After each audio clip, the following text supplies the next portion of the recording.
ಸಂಪೂರ್ಣವಾಗಿ ಒಪ್ಕೊಳ್ಳಿ, ಅವನು ನಿಮ್ಮ ಸಂಪೂರ್ಣವಾಗಿ ಒಪ್ಕೊಂತಾನೆ ಅಂತ. ಅದೇ ವಿಷ್ಣು ಸರ್. ಆಮೇಲೆ ಸರ್ ನೀವು ಯಾವಾಗ ಹೇಳ್ತಿದ್ರಲ್ಲ ಸರ್, ಅದೇನು ಜೋಶ್ ಮೇಲೆ ಮಾಡಿ ಕೆಲಸ. ಹೋಶ್ ಅವ್ರ ಜೋಶ್ ಅಲ್ವಾ? ಏನಂದ್ರೆ ಸ್ಟ್ರೆಸ್ ಮಾಡ್ಕೊಂಡು ಸಿನಿಮಾ ಮಾಡಬೇಡಿ, ಖುಷಿಯಾಗಿ ಸಿನಿಮಾ ಮಾಡಿ ಅಂತ ಎಲ್ಲರನ್ನೂ ಖುಷಿಯಾಗಿಡೋರು. ಒಂದೇ ಒಂದು ಬಹಳ ವಿಶೇಷ ನಮ್ಗೆ ಯಾವಾಗ ಅನ್ಸೋದೇನಂದ್ರೆ, ಸಿನಿಮಾಲಿ ಆಡಿಯನ್ಸ್ ಹೋಗಿ ಪಿಕ್ಚರ್ ನೋಡಿ ಒಬ್ಬ ಸ್ಟಾರ್ಗೆ ಅಭಿಮಾನಿ ಆಗ್ತಾರೆ, ಅದು ಮಾಮೂಲಿ. ಬಟ್ ಇವ್ರ ವಿಶೇಷ ಏನು ಅಂದ್ರೆ, ಇವ್ರ ಜೊತೆ ಪಿಕ್ಚರ್ ಮಾಡಿರೋ ಪ್ರೊಡ್ಯೂಸರ್ ಎಲ್ಲರೂ ಫ್ಯಾನ್ಸೇ ಇವ್ರಿಗೆ.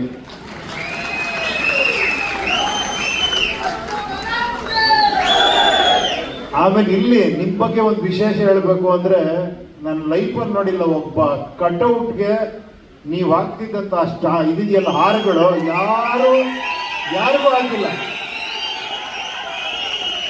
ಅದು ಯಾವಳು ಅವ್ರ ಕಟ್ಔಟ್ ಅಂದ್ರೆ ಆತರ ಮೇಲಿಂದ ಕೆಳಗಡೆಯವ್ರಿಗೆ ಹಾರ ಹಾಕಿ ಸಂಭ್ರಮಿಸ್ತಾ ಇದ್ರಿ. ಅವ್ರ ಹಾಡು ಅವ್ರು ಅದೇ ತರ ಬದುಕಿದ್ರು. ಈ ಅಂಜದ ಎದೆಯಲ್ಲಿ ನಂಜೆ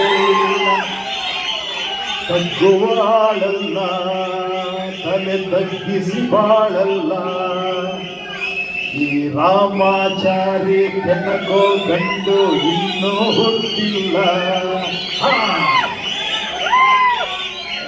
ರೋಮಾಂಚನ ಆಗುತ್ತೆ ಆ ಸಿನಿಮಾ ನೆನೆಸ್ಕೊಂಡ್ರೆ, ಅವರ ಪರ್ಫಾರ್ಮೆನ್ಸ್ ನೆನೆಸ್ಕೊಂಡ್ರೆ.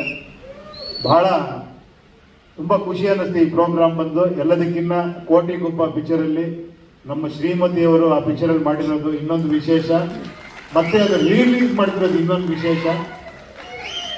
ಅವ್ರ ಸಿನಿಮಾಗಳೆಲ್ಲ ಅವಾಗ ರಿಲೀಸ್ ಆಗ್ತಾನೆ ಇರಬೇಕು, ನಾಗರಾವ್ ಮತ್ತೆ ಬರಬೇಕು ಅಲ್ವಾ, ಎಲ್ಲ ಬರ್ತಾನೆ ಇರಬೇಕು.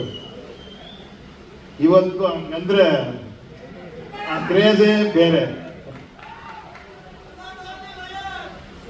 ಲಯನ್ನೇ ಥ್ಯಾಂಕ್ ಯು, ತುಂಬಾ ಸಂತೋಷ ಆಯ್ತು ಈ ಒಂದು ಸಂದರ್ಭ ಸಿಕ್ಕಿ ಅವ್ರ ಬಗ್ಗೆ ನೆನೆಸ್ಕೊಳ್ಳೋ ಒಂದು ಅವಕಾಶ ಮಾಡಿಕೊಂಡಂತ ಬಾಬು ಅವರಿಗೆ ತುಂಬಾ ಥ್ಯಾಂಕ್ಸು.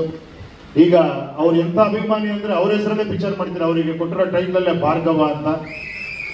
ನಾನು ಹೇಳಿದೆ ನಿಮ್ಮ ಪ್ರೀತಿ, ನಿಮ್ಮ ಅಭಿಮಾನ ಮತ್ತೆ ಅವರು ನಿಮ್ಮನ್ನು ಆಶೀರ್ವಾದ ಮಾಡ್ತಾರೆ, ಒಳ್ಳೇದಾಗತ್ತೆ ಈ ಪಿಕ್ಚರ್ಗೆ ಅಂತ. ಮತ್ತೆ ನಾಗಣ್ಣ ಅವರಿಬ್ಬರು ಕಾಂಬಿನೇಷನ್ ಭಾರ್ಗವ ಮಾಡ್ತಾ ಇದ್ದೀವಿ. ಒಳ್ಳೇದಾಗ್ಲಿ ಬಾಬು ಅವರೇ, ಎಲ್ಲರಿಗೂ ಒಳ್ಳೇದಾಗ್ಲಿ. ನಿಮ್ಗೆಲ್ಲರಿಗೂ ತುಂಬಾ ವಿಶೇಷವಾದ ವಿಷಯ ಹೇಳಿದ್ರೆ ನೀವು, ಬಹಳ ಆಶ್ಚರ್ಯ ಅನ್ನಿಸ್ತು. ವಿಷ್ಣು ಸರ ವಾಚ್ ಕೊಟ್ಬಿಟ್ಟು ಆಶೀರ್ವಾದ ಮಾಡಿದ್ದು, ಆ ಥರ ತುಂಬಾ ವಿಷಯ ಇದೆ ಅವ್ರದ್ದು.